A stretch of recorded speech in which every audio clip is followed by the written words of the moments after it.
राम जय राम जय राम। श्री राम जय जय राम। श्री राम जय राम जय राम। श्री राम जय जय राम। श्री राम जय राम। सच्चिदानंद भगवान की जय। सत्य सनातन धर्म की जय। सतगुरुदेव भगवान की जय। अनेकानेक विषय सामने आए। हम जो है बहिर्दृष्टि का त्याग नहीं कर पा रहे। जब भी हम कोई बात बोलते हैं तो सहारा तो लेते हैं शास्त्रों का, परंतु बात हम अपनी करते हैं। और आपकी अपनी बात जो प्रारंभ होती है वो बहिर्दृष्टि से होती है। चाहे जितनी होशियारी से आप वेदांत बोलना, बारीकी पकड़ने वाला ये पकड़ लेता है कि तुम देह होकर के बोल रहे हो या जीवात्मा होकर बोल रहे हो या परमात्मा होकर बोल रहे हो। ये बात पकड़ में आ जाती है। तो आज हम जो है वो विषय लेते हैं जिससे आप लोगों को ये लगे तो कि संसार में हम भटक रहे हैं। भरथरी एक राजा हुए हैं और इतना बड़ा राज्य था उनका कि वैभव के जो है कारण उनकी जो शादियां थी वो अनेक हुई थी। देखो शास्त्रों में तो अत से युक्ति लगाकर संख्या दे देते हैं, लेकिन ऐसा तो देखा गया है आज भी है, शादी नहीं करते। शादी भले ही नहीं करते एक से ज़्यादा, लेकिन फिर भी चरित्रहीन इतने होते हैं लोग, जाने कितनी शादियां हो जाती हैं। तो भरथरी की भी अनेक शादियां, अनेक रानियां थीं। वो उन रानियों के मोह में आसक्त होकर के भरथरी राजा बहुत ही जगत के पुजारी हो गए थे। परंतु भरथरी की जो माँ थी उनको अपने लड़के की ये दुर्दशा अच्छी नहीं लगी किसी माँ को। असल में सच्ची माँ तो वही होती है जो अपने बच्चे को कल्याण के मार्ग पर लगाए। और कल्याण का मार्ग होता है परमात्मा का मार्ग। जगत का मार्ग कल्याण का मार्ग नहीं है। चाहे कोई भी माता अपने पुत्र को कितना भी बड़ा अधिकारी बना दे, वो उसका कल्याण नहीं चाहती। कल्याण तो वो माता चाहती है जो अपने बच्चे को दोबारा जन्म लेने ही नहीं देती। प्रणकीन दृढ़ मंदालिसा मम गर्भ में जो आएगा, निश्चय करूंगी पार उसको नहीं जन्म दूजा पाएगा। गोपीचंद की माँ ये मंदालिसा, ये मंदालिसा ने प्रण किया था और 8 बच्चों में से किसी बच्चे को संसार में पुनः आने नहीं दिया। उसने दृढ़ प्रतिज्ञ हो गई थी। ऐसे ही जो है भरथरी की माँ ने एक दिन भरथरी से जो है कहा कि बेटा, हजारों गिजाइयाँ मिलकर के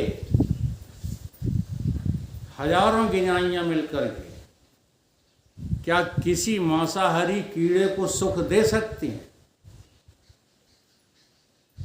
सभी लोग सोचो। नहीं दे सकते। अब नहीं निकलती हैं, पहले बहुत गिंजाई बरसात में निकलती थी, और इन गिंजाइयों के बीच में कोई कीड़ा जो मांसाहारी होता था, सेना हो जाता। हाँ, वो फंस जाए तो क्या वो सारी गिंजाइयाँ मिलकर के उसको सुख दे सकती हैं? तो ठीक इसी प्रकार से तो इन अपनी रानियों से आसक्त होकर सुख ढूंढ रहा है, यहाँ तुझे सुख नहीं मिलेगा। बाद में उन्हीं भरथरी ने अपने शतक में, बैराग शतक में लिखा है, भोगो न भोक्ता बौ में भोक्ता, तपो न तपता बौ में तपता, कालो न यातो बौ में याता। एक और लाइन रह गई, एक और है, जीर्णा क्या है? इच्छा न जीर्णा बौ में जीर्णा। तुम्हारी इच्छाओं का जो है समाप्ति नहीं होगी। नौ खाकर के तेरा की भूख जो है रोज बनी रहती है। अच्छा, ये जो बोला जाता है देहाती भाषा में, नौ खा के तेरा की भूख, इसका क्या अर्थ है? अगर खाली समझा चिंता लगी, नहीं, यहाँ पर नहीं घटता ये। एक बात है, हम लोग याद करके जो है शास्त्रों को विद्वान बनना चाहते हैं, नो तो खाए ले। यहाँ घटता ही नहीं है। अगर यहाँ घटाओगे तो आप लोग माताएं सब बुरा मान जाएंगी, यहाँ भोजन नहीं करेंगे। यहाँ नहीं घट रही ये बात। नौ खाकर तेरा की भूख का अर्थ क्या है? तृप्त ही नहीं हुए कि तुमने जो है अपने बचपन में भोग भोगे, तृप्त हुए क्या? जवानी में भोग भोगे। अभी हमारे कल्याण सिंह जी सुना गए, लड़कपन खेल में खोया, जवानी नींद भर सोया, बुढ़ापा देख कर रोया, यही किस्सा पुराना है। सजन तुम सब लोग हमारे सजन हो, है ना? सुजन तुम झूठ मत बोलो। ये सब झूठी बातें हैं कि यहाँ सुख मिलेगा, वहाँ सुख मिलेगा, वहाँ सुख मिलेगा। कहीं सुख मिलेगा? भारत जी ने हमारे ने बड़ी लंबी चौड़ी व्याख्याएं की। मान के लिए रोते हो। अच्छा, मान के लिए कौन रोता है? कुत्ता तो रोता नहीं है, बताओ। शेर रोता है? हाथी रोता है? मान के लिए कौन रोता है? मनुष्य भी नहीं रोता। हाँ, जरा समझो बात। मनुष्य भी नहीं रोता, आदमी भी नहीं रोता। आदमी उर्दू शब्द है, मनुष्य हिंदी शब्द है। मनुष्य नहीं रोता। कौन रोता है? ना वो आदमी है, ना वो पशु है, वो बीच का है जो मान के लिए जो है रो रहा है। क्योंकि मान कभी किसी का हो ही नहीं सकता। और बताओ, अपमान भी किसी का नहीं हो सकता। मान और अपमान ये दोनों एक ही सिक्के के दो पहलू हैं। न तो मान हो सकता है और ना अपमान हो सकता है। अब ये मान और अपमान जिसको लग रहा है वही रोता है। किसको लग रहा है? ये सारे शास्त्र के शब्द बोल करके तुम अपनी साधना को जो है तिलांजलि देते हो। शास्त्रों के शब्द रट लिए। देह अभिमानी रोता है। सारी जो है सृष्टि देह अभिमानी है, परंतु सारी सृष्टि तो नहीं रोती मान अपमान के लिए। काम वासना के लिए, धन वासना के लिए कोई रोता है? तो सच्ची बात क्या है? कौन रोता है? जिनको मान चाहिए। अगर हमको मान चाहिए तो हम ही रोएंगे। कब? जब अपमान मिलेगा। ठीक है, तो हम ये रोने वाले कौन हैं? हम ये रोने वाले कौन हैं? तो देखो, एक बहुत बारीक बात आप लोगों को बताएं आत्मा के विषय में, कि आत्मा 2, 4, 6, 15, 18 नहीं है। और एक और बहुत सच्ची बात समझाएंगे, समझ में ध्यान पूर्वक सुनोगे तो आ जाएगी। आत्मा किसी में नहीं रहती। ये सब जो है रट्टू वेदांती है, जो कहते हैं आत्मा इसमें रहती, आत्मा उसमें रहती, आत्मा उसमें रहती। आत्मा किसी में रहती? अच्छा, आप ही लोग बताओ, आकाश जो है किस में रहता है? इस मठ में रहता है? किसी घट में रहता है? किसी गिलास कटोरा में रहता है? आकाश तो है। समझो यार इस बात को। किस में रहता है आकाश? सब आकाश में ही रहा, सब आकाश में ही रह रहा वो भी बात गलत है। है। हाँ, जी हाँ, इसलिए तुम दृष्टांत को जो है बड़ी मुट्ठी बांध के पकड़े रहते हो और जीवन में कभी भी सिद्धांती नहीं बनोगे। दृष्टांत को जो है पकड़े रहते हो और दृष्टांतों के द्वारा वेदांत को तुम बेटा सुनो सुनो, ध्यान से सुनिए। कंठस्थ कर लेते हो। सारे वेद शास्त्र की विद्या पे तुम विजय प्राप्त कर लेते हो दृष्टांतों के द्वारा।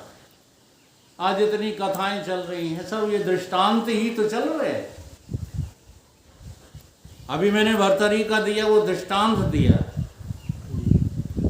हम खुद भर्तरी हैं, कभी तुम्हें लगा? सही है। भोगो ना भोगता बहु में भोगता। तुमको भोगों ने भोग डाला है कि तुमने भोग डाले? तो फिर भी नहीं छोड़ रहे हो। इसका क्या अर्थ होता है कि हम रटे ही तो रहे सही। कि भोगों ने हमें भोग डाला, भोगों ने हमें भोग। ये तुम्हें पता है? नहीं बताओ, सही जगह से। लोग आज खाम खा नाराज रहते हैं हमसे। जो बात पता नहीं है उसको तुम कहते हो कि हमें पता लग गई।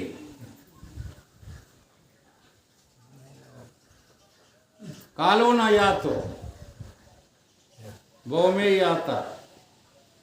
बहुत बढ़िया घटना जो है कई बार सुनाई है मैंने। युग पुरुष जी महाराज जा रहे थे, ट्रेन में बैठे हुए, हाल ही हाल बाबा बने थे। एक सेठ जी बैठ गए आकर और महाराज जी ने जो है कुछ नहीं कहा, फिर भी सेठ जी महाराज जी को अपनी दास्तान सुनाने लगे। जैसे हम लोगों की आदत है कि हम लोग अपनी जो है सारी कमाई की, धमाई की, परिवार की सारी हिस्ट्री जो है 1 मिनट में लोगों को बताने के प्रयास में लगे रहते हैं। हमारी इतने बहुएं हैं, इतने लड़के हैं, इतनी जायदाद है, इतना रुपया है, इतना पैसा है, इतना सब कुछ है, ये बताने लग गया वो सेठ। और महाराज जी चुपचाप बैठे जो है ध्यान पूर्वक सुनते रहे। फिर जब बोल बोल कर परेशान हो गया तब क्या बोला, कोई आया है, उधर ध्यान मत दो, वो अभी यहीं रहेंगे, यहीं टिकेंगे, फिर खूब बातचीत करना उनसे। जय श्री राम। क्योंकि ध्यान जो है श्रोता का और वक्ता का दोनों का बढ़ जाता है। और ये जो है सुनने की कला नहीं है। सुनते समय अगर आपका ध्यान कहीं जा रहा है तो आप सुन ही नहीं रहे बात को। ये पक्की बात है। तो महाराज श्री जो है से वो कहने लगा, जब बोल बोल करके उसका मन तृप्त हो गया तो महाराज जी से कहने लगा, अरे बाबा डिस्टर्ब न करो यार।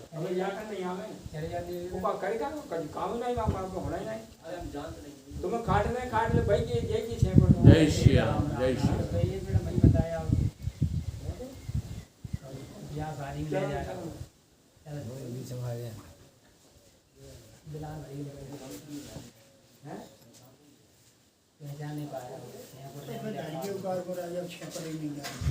ओम ओम ओम।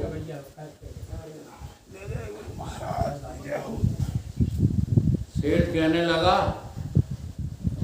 महाराज श्री कुछ सुनाओ तो हमारा समय कटे।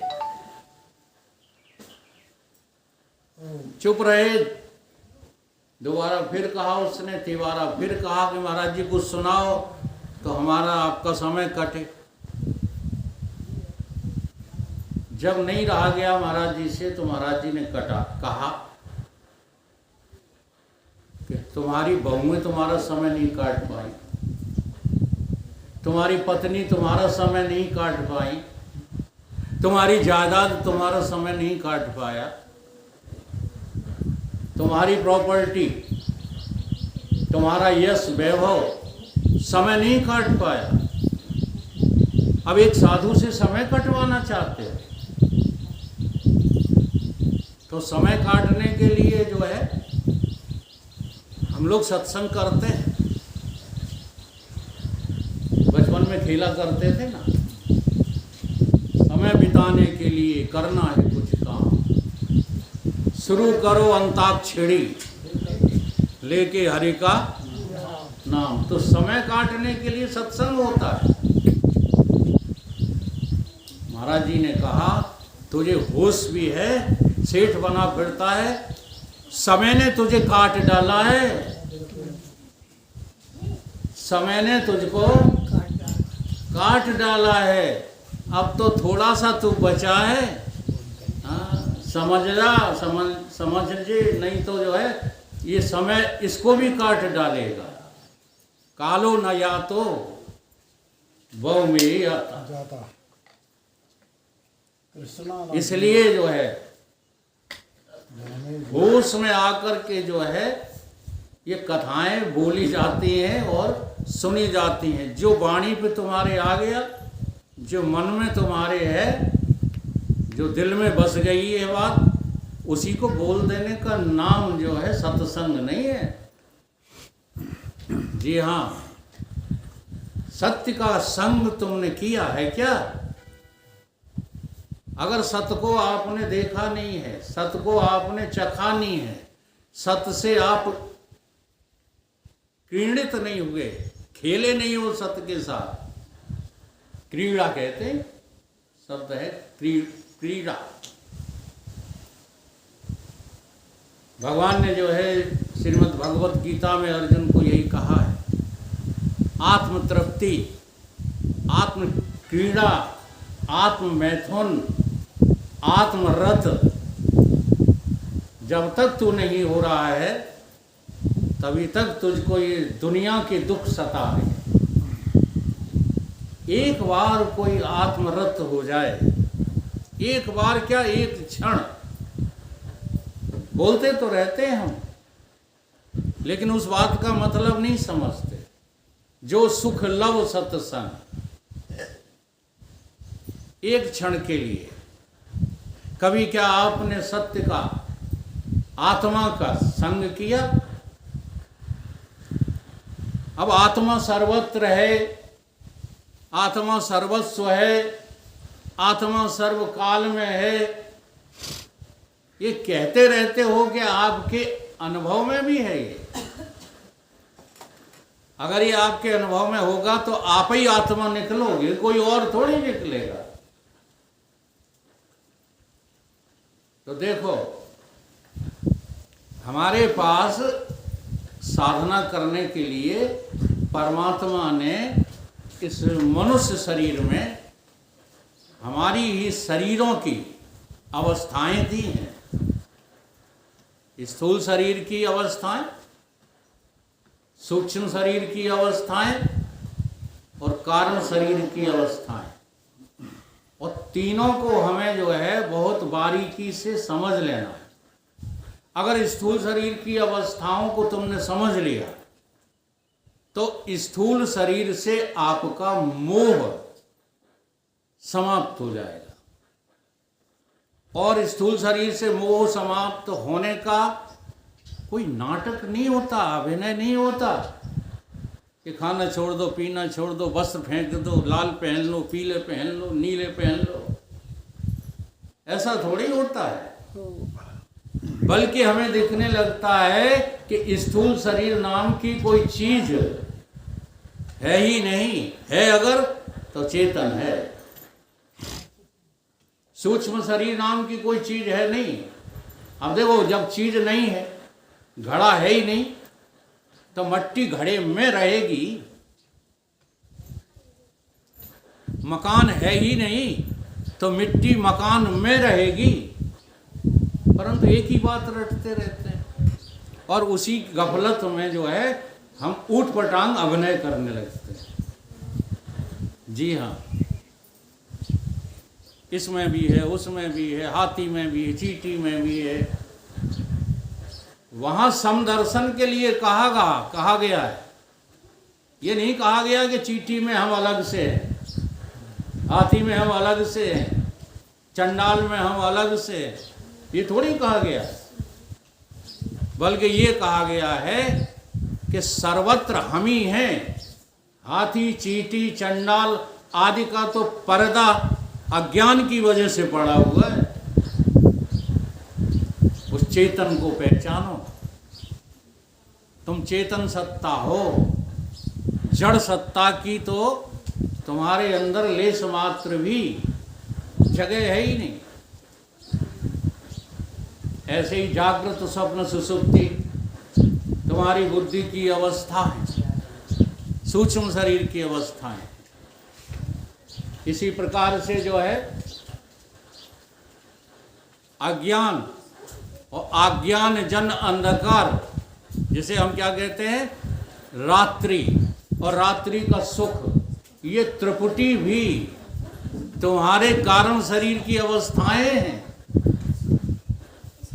इन अवस्थाओं को समझने की कोशिश करो तो तुम्हें स्पष्ट दिखने लगेगा। ये जो चेतन है ना, ये सुप्त अवस्था में है। कहाँ? ईंट में, पत्थर में, मिट्टी में, पंच तत्वों में। जो कहते हो ना चेतन है, तो चेतन ही चेतन है। लेकिन जब सुप्त चेतन की चेतनता, सुसुप्ति, नींद, चेतन की चेतनता सुसुप्ति में किसमें है? देखो, ईंट में। हाँ, अनुभव करके देखोगे तो पता लगेगा। जैसे आप कहते हो कि हम सो जाते हैं तो संसार नहीं रहता या संसार का अभाव हो जाता है, ठीक है? तो इसको जो है इस ढंग से समझना है कि ये ईंट, पत्थर आदि ये भी तो चेतन ही हैं, लेकिन किस अवस्था में है? सुसुप्ति अवस्था में। चेतन की चेतनता की सुसुप्ति अवस्था है। हमारे गुरुदेव जो है हमको कभी कभी फटकारते रहते थे। जब हम जल्दी जल्दी में आए और चप्पल पहने हुए हैं या जूता पहने हुए हैं, गुरुदेव को प्रणाम करने के चक्कर में जल्दी से जूते हमने इधर उधर फेंक दिए। एक उल्टा पड़ा, एक सीधा पड़ा। तो गुरुदेव डांटते थे और कोई होता नहीं था तो कहते थे जाओ जूतों को प्रणाम करो। जाओ, अपने ही जूतों को प्रणाम करवाते। हम इतने दिन से समझा रहे हैं, हर व्यापक सर्वत्र समाना। तुम्हें जूते दिखाई दे रहे हैं? बहुत गहरी बात है। समान है तो फिर जूते नहीं। आप 24 घंटे जो है देखते रहो तो फिर जूते ही पहनना छोड़ दोगे। अब जूते पहनना छोड़ दोगे तो वो साधना तो होगी लेकिन सिद्धि नहीं होगी। वो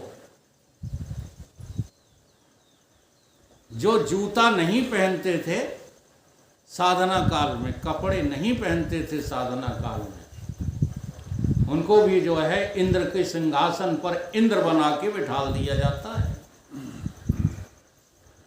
तो ये बातें बहुत समझने की है।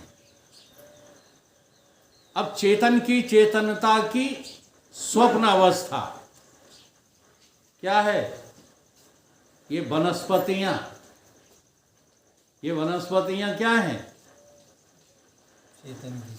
चेतनता की, चेतन की। देखो चेतन की तो कोई अवस्था होती नहीं, वो तो अवस्थातीत है, अभी भी अवस्थातीत है। चेतन आत्मा ब्रह्म, शुद्ध चेतन, अवस्थातीत, कालातीत, पदार्थातीत, सबसे अतीत, सबसे पृथक। तुम ही तुम हो, तुम्हारे अलावा कोई है नहीं। इससे बड़ी मस्ती और कोई हो सकती है? रोज कहता हूं मुझे मेरी मस्ती वहां लेके आई जहां मेरे अपने सिवाय कुछ कहीं कुछ नहीं। परंतु हम इन बातों को रट तो लेते हैं, अनुभव के स्तर पर जो है वहीं के वहीं खड़े रहते हैं। और वजह वही है प्रारंभिक साधना का अभाव। प्रारंभिक साधना में सबसे पहले धर्म आता है। अगर जीवन में धर्म नहीं उतारोगे तो आप जो है कभी भी परमात्मा के मार्ग पर चलने के लिए तैयार नहीं हो पाओगे। इसलिए जो है जीवन में धर्म को लाओ। आहार निद्रा भय मैथुन ये धर्म नहीं है, इनका नाम धर्म नहीं है। जब धर्म तुम्हारे जीवन में आ जाएगा तो तुम्हारा आहार पवित्र हो जाएगा, तुम्हारी निद्रा पवित्र हो जाएगी। आप भय से रहित, भय युक्त हो जाएंगे। ऐसा थोड़ी है हाँ कि हम चेतन हैं, हमें किसी का डर नहीं, वो कत्ल कर दिया। ये कोई चेतन की समझ नहीं है। अगर चेतन की समझ आ जाएगी तो आप किसी का कत्ल करने से, किसी की हत्या करने से भयभीत रहेंगे। लेकिन हम मर जाएंगे इस बात में निर्भय रहोगे। बात बड़ी गहराई की है, समझ में आए तो चेतन की चेतनता की स्वप्न अवस्था का नाम है वनस्पति आदि। और चेतन की चेतनता, हाँ, चेतन की चेतनता मुख्य रूप से अगर किसी में है तो वो पशु पक्षियों में। पशु पक्षी वनस्पति की अपेक्षा ज़्यादा जागे हुए हैं कि नहीं? इसलिए इसको कहते हैं जागृत अवस्था। जागृत अवस्था में तो कुत्ता भी है, बिल्ली भी है, चींटी भी है। ये चेतन की चेतनता की जागृत अवस्था है। अब एक अवस्था रह गई है, चेतन की चेतनता का विवेक, विवेक अवस्था। ये केवल हम और आप लोगों को, ये केवल मनुष्य की है। अगर इसी तरह से टालते रहोगे चेतन सब में है, चेतन सब में है, और समझने की कोशिश में न समय दोगे, न धार्मिक जीवन बनाओगे, न कुछ दान दोगे, न किसी की सेवा करोगे, ये सब कुछ नहीं, किताबी कीड़े बन जाओगे। मैं सच कह रहा हूँ, आप चाहे लोग विश्वास करो चाहे ना करो, हमने धर्मशास्त्र पढ़े ही नहीं। और कोई विद्वान बैठ जाए आकर के और ये कह दे कि हम धर्मशास्त्रों के विरुद्ध बोल रहे हैं, नहीं कह सकते, कह नहीं पाएगा। वजह है उसकी, ये पढ़ाई लिखाई का काम नहीं है। और पढ़ना लिखना बुरा भी नहीं है, हम कोई उसकी आलोचना नहीं कर रहे हैं कि तुम धर्मशास्त्रों को पढ़ो मत, लेकिन पढ़ के कम से कम जो है उसे जीवन में